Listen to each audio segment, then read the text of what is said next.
Fala pessoal, tudo bem com vocês? Bom, hoje eu estou aqui com um carro para mostrar que, no meu ponto de vista, na minha opinião, ele é uma excelente compra em relação a custo-benefício pelo quanto ele custa e pelo quanto ele entrega, né? Vou mostrar para vocês aqui um Toyota Yaris Sedan, mas antes, se vocês ainda não são inscritos aqui no canal da CVM Auto, considere se inscrever aqui no canal, compartilhem o vídeo com seus parentes, seus colegas, seus amigos, deixem um joinha e então agora, sem mais delongas, simbora pro vídeo.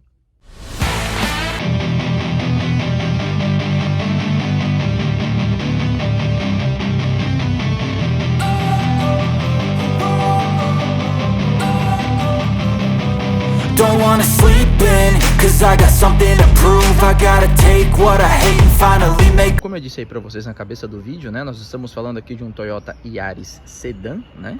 Esse em especial é o Yaris na sua versão XLS. Lembrando, tanto o hatch quanto o Sedan, eles têm as versões XL, XS e a XLS, que essa daqui é a mais completa, tá? Esse daqui já é um exemplar modelo 2024. A gente olha aqui a letra R no vidro, né? Ele é modelo 2024. Uma coisa interessante aqui desse carro é que ele vem com a chave presencial, né? A gente tem os botões aqui para travar, destravar e o botão de abertura também. Vou mostrar aqui para vocês da abertura do porta-malas, tá? Então, abri ali o porta-malas para mostrar para vocês. Então, ele tem essa chave presencial, né? Inclusive, dá uma geral aqui no carro para vocês verem, ó. Parte dianteira dele aqui, ele tem esse acabamento black piano. Aqui na parte da frente, aqui na parte de baixo do para-choque. Tem aqui também esse acabamento cromado aqui. Essa versão, por ser a topo de linha, ela tem os faróis full LED. Então, farol baixo, farol alto e farol de neblina, né, de LED.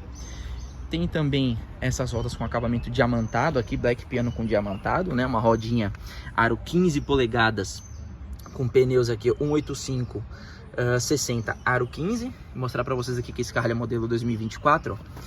Ele tem aqui, ó, data de fabricação do pneu, 30ª semana do ano de 2023. Então ele foi fabricado em 2023, mas ele já é modelo 2024. Inclusive, a gente está falando de um carro que 0 km, já modelo 2025, ele tá na faixa aí dos seus 126 mil reais, como esse daqui, tá? Sem nenhum tipo de opcional e tudo mais. Esse aqui ainda tem alguns opcionais, então o preço sobe mais ainda, tá? Tabela FIP desse carro aqui hoje. Estamos falando de um carro que modelo 2024 tá por R$ 112.300 aproximadamente. Então é um carrinho, por ser um Toyota, assim como carros da Honda, é um carro que não perde o valor de mercado. Então a gente consegue comercializar um carro desse aqui por valores aí ou na tabela FIP ou bem próximo da tabela FIP, né? Então voltando aqui para vocês verem, ó. Esse friso lateral de porta é um acessório original Toyota, a gente colocou na concessionária, tá? Temos aqui, ó, botãozinho para fechamento e abertura, né, do carro, tá fechado. Apertei de novo, ele abre, tá? Então, uma geralzinha aqui para vocês verem o carro. Essa é a parte traseira dele, ó, indicativo XLS. Aqui atrás, né, mostrando que ele é a versão topo de linha. Uma coisa interessante, esse carro ele não vem com sensor de estacionamento traseiro de série, tá? Uma coisa curiosa. Tem câmera de ré, mas não tem sensor de estacionamento traseiro, vai entender, né? Porta-malas dele aqui existe aberto, já tem um monte de coisa aqui dentro, mas enfim, a gente tá falando de um porta-malas que tem aí seus 473 litros, é um porta-malas bem grande, tá? Deixa eu tirar aqui. Stepzinho dele do tipo temporário, né? Aquele pneuzinho estilo pneuzinho de bicicleta, que pra mim é uma mancada. Esse carro aqui poderia ter rodas, ele poderia ter a quinta roda com as medidas originais do carro, né? Com as mesmas medidas das rodas, com a mesma medida das rodas que estão no chão, né? Visto que já é um porta-malas grande, então não perderia tanto assim de porta-malas. Porta-malas dele todo forrado, né? Ali atrás dos bancos, aqui também. Parte de cima aqui da tampa também forrada. Vou fechar aqui. Abrir aqui a parte traseira para vocês verem. Acabamento em plástico aqui em cima, mas um plástico com uma textura muito boa. Revestimento aqui em couro aqui na lateral de porta, com acabamento black piano. Vidros traseiros um toque, inclusive uma coisa que é bem legal. Deixa eu entrar aqui. Tô aqui na parte traseira do carro. O banco dianteiro está ajustado para mim, eu tenho 1,68 m de altura. Olha quanto que sobra, né? É um carro bem espaçoso, né? Eu disse para vocês que ele é um carro que tem um custo-benefício muito bom, porque ele é muito mais barato do que um Toyota Corolla, por exemplo, de entrada. Então você leva muito mais pagando menos, né? Então aqui, ó, voltando. O descansa-braço também com acabamento em couro aqui. Então, bancos revestidos em couro, tá? É um banco cinza, quase preto praticamente, com essa costura aqui branca, né? Mas aqui, ó, apoios de cabeça e cinto de 3 pontos para todo mundo. Ele tem aqui esse ressalto aqui, que inclusive ele desce e vira um apoio de braço / porta-copos. Vamos lá para a parte dianteira agora. Então, parte dianteira. Acabamento das portas igual ao acabamento das portas da parte traseira, né? Temos aqui um plástico de boa qualidade, né? Como eu falei para vocês. Revestimento aqui de couro, né? Muito interessante, seguindo aqui a padronização dos bancos, tá? Acionamento dos vidros e retrovisores aqui, lembrando, vidros um toque para todo mundo, né? Para descer e para subir. Parte dianteira dele aqui, ó, os bancos também. Esse carro tem um opcionalzinho adicionado em concessionária, que é o seguinte, ó. O banco dianteiro dele, o acabamento ele termina aqui, né? O couro. Então esse carro ainda foi colocado um opcional, que é essa lateralzinha aqui, para poder cobrir o banco todo, né? Então, tô aqui dentro do carro, fechar a porta. Então, painel dele, ó. Deixa eu ligar o carro aqui para mostrar para vocês. Painel de instrumentos, aqui do Toyota Yaris. Lembrando, esse aqui é um Yaris Sedan, mas o painel não muda de um para o outro. Esse carro está com 2.578 km rodados. Inclusive, esse carro aqui está para venda, tá? Depois eu falo mais sobre isso para vocês, ó. Então tá aqui, ó. O volante dele tem regulagem de altura, não tem regulagem de profundidade. Então a gente tem aqui do lado esquerdo os botões, né, relacionados ao botão modo economia de combustível, modo esporte. Lembrando que modo esporte, porque a gente sabe que a gente está falando de um carro com câmbio CVT, né, que simula até 7 marchas. Então ele tem aqui controle de estabilidade, controle de tração, assistente de permanência em faixa, frenagem autônoma, né, assistente de frenagem, na verdade, para não bater o carro. A central multimídia é uma central multimídia simples, típica de carro japonês. Aliás, o painel de instrumentos é um painel típico de carro japonês, né? Bem simples, porém tudo funcional. Então, esse carro aqui, por ser o topo de linha, tem esse acabamento aqui Black Piano, né? Aqui na central multimídia. Aqui do lado esquerdo nós temos os botões para poder aumentar e diminuir a temperatura.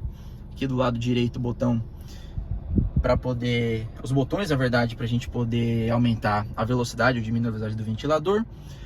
Comandos aqui à mão. Aqui embaixo, manopla de câmbio. Lembrando, esse carro aqui ele é um câmbio CVT, que simula até 7 marchas, tá?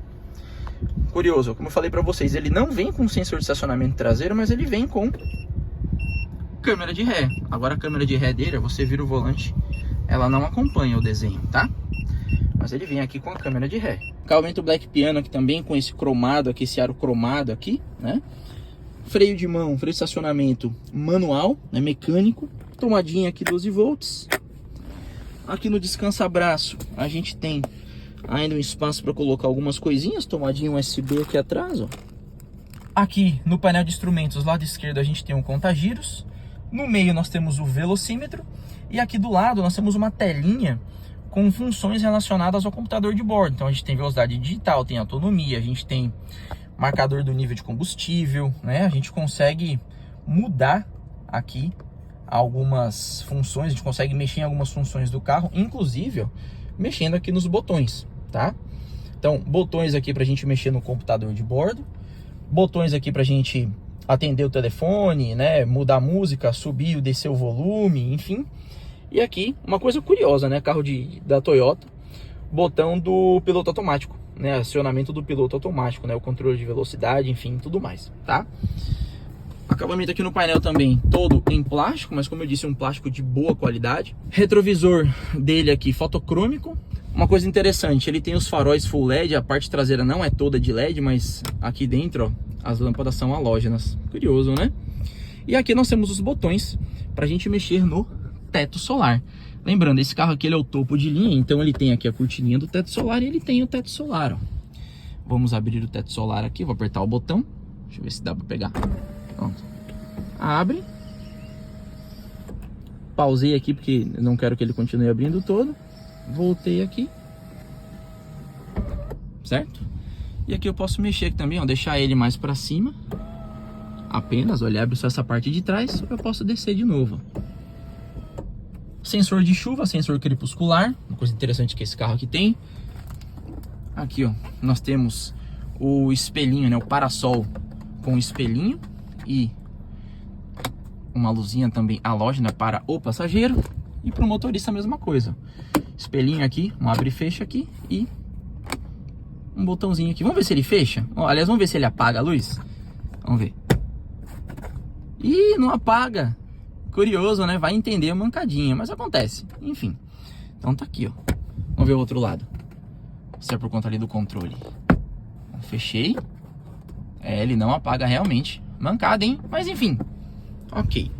Então, central multimídia, como eu disse, ela é simples, porém muito funcional. Típico de carro japonês. Na verdade, o funcionamento aqui do painel é típico de carro japonês. Tudo muito simples, porém tudo muito funcional. E o volante pra gente finalizar aqui essa parte interna com revestimento em couro. Botãozinho Start Stop aqui. Inclusive, pra gente ligar o carro, a gente precisa estar com o pé aqui no pedal de freio, né? Então, botãozinho aqui. Aqui do lado esquerdo eu não mostrei pra vocês, mas a gente tem também uma alavanca para poder abrir o porta-malas do carro. Alavanca aqui também para a gente poder abrir o bocal de abastecimento. E aqui para a gente abrir o capô, que inclusive eu vou dar uma pausa no vídeo, eu vou abrir ali o capô para a gente falar um pouquinho aí sobre os dados de desempenho aqui do carro. Então vou dar uma pausa aqui e volto já. De volta aqui já com o compartimento do motor aberto. Então nós temos aqui, ó, manta acústica e térmica, né? Não temos braço pantográfico, mas acabamento até que interessante. Então, compartimento aqui do motor. A gente está falando de um motorzinho 1.5 litros, né? Se não me engano, ele tem 1.495 centímetros cúbicos aproximadamente. Então, a gente está falando de um motorzinho 1.5, 16 válvulas, né? Aonde ele rende aí seus 105 cavalos quando abastecido com gasolina e 110 cavalos aproximadamente abastecido com etanol. Essa potência aí na faixa dos seus 5.500 giros aproximadamente. E um carro aí que entrega um torque bem parelho, também muito bom, né? 14.3 kgfm de torque quando abastecido com gasolina e 14.8, 14.9 kgfm de torque quando abastecido com etanol, aí na casa das suas 4.000 rotações por minuto. Em relação ao consumo de combustível, que é divulgado aqui para o Yaris Sedan, médias de consumo de 8.9 km por litro de etanol no circuito urbano, contra 10.5 km por litro de etanol no circuito rodoviário, ou seja, em estrada, e 12.9 km por litro de gasolina no circuito urbano, contra 14.7 km por litro de etanol quando na estrada, tá? Eu rodei um pouquinho com esse carro, inclusive, e eu consegui médias muito parecidas, né, para vocês terem uma ideia. Eu não cheguei nos 12.9 como é divulgado, mas rodando com esse carro na cidade, trânsito livre aí, eu consegui médias de 12.5 km por litro, ou seja, uma média bem parelha aí. No ando e para da cidade, o consumo caiu, né? A gente está falando aí de médias de aproximadamente 10.5 km por litro. Que no geral, se a gente for parar para analisar, é um carro extremamente econômico. A gente está falando de um carrinho sedã, né? Concorrente direto aí de City, né? A gente está falando do Honda City. Concorrente direto também aí de Volkswagen Virtus, com outros carros aí com motores 1.0 turbo, né? O próprio HB20 Sedan também. E na minha opinião, é um carro que tem um bom custo-benefício. Bom, pessoal, de volta aqui então dentro agora do Toyota Yaris. Esse foi um videozinho mostrando os detalhes aqui do carro. Como eu disse para vocês, é um carro que eu recomendo a compra, inclusive, né? A gente tá falando de um carro, um Toyota, né? Não dá manutenção, um carro bem robusto, uma mecânica extremamente confiável. A gente tem aí seus concorrentes diretos. O mais direto possível seria o Honda City, que também é um carro excelente. E outras opções do mercado aí com motor turbo, né? A gente tem o Volkswagen Virtus, a gente tem também aí HB20 Sedan, enfim. Então, se você busca um carro sedã, né? Você quer um carro confiável, se você busca um carro seguro, né? Com uma mecânica robusta, uma mecânica simples e robusta, Toyota Yaris é uma opção a se considerar. Disse para vocês que eu falaria um pouco mais sobre isso aqui agora no final do vídeo. Beleza? Então é isso, espero que vocês tenham gostado. Mais uma vez, se vocês ainda não são inscritos aqui no canal da CVM Auto, considere se inscrever aqui no canal. Compartilhe o vídeo com seus parentes, seus colegas, seus amigos. Deixem um joinha, nos sigam lá no Instagram, que é o @cvm.auto. E até a próxima, beleza? Falou!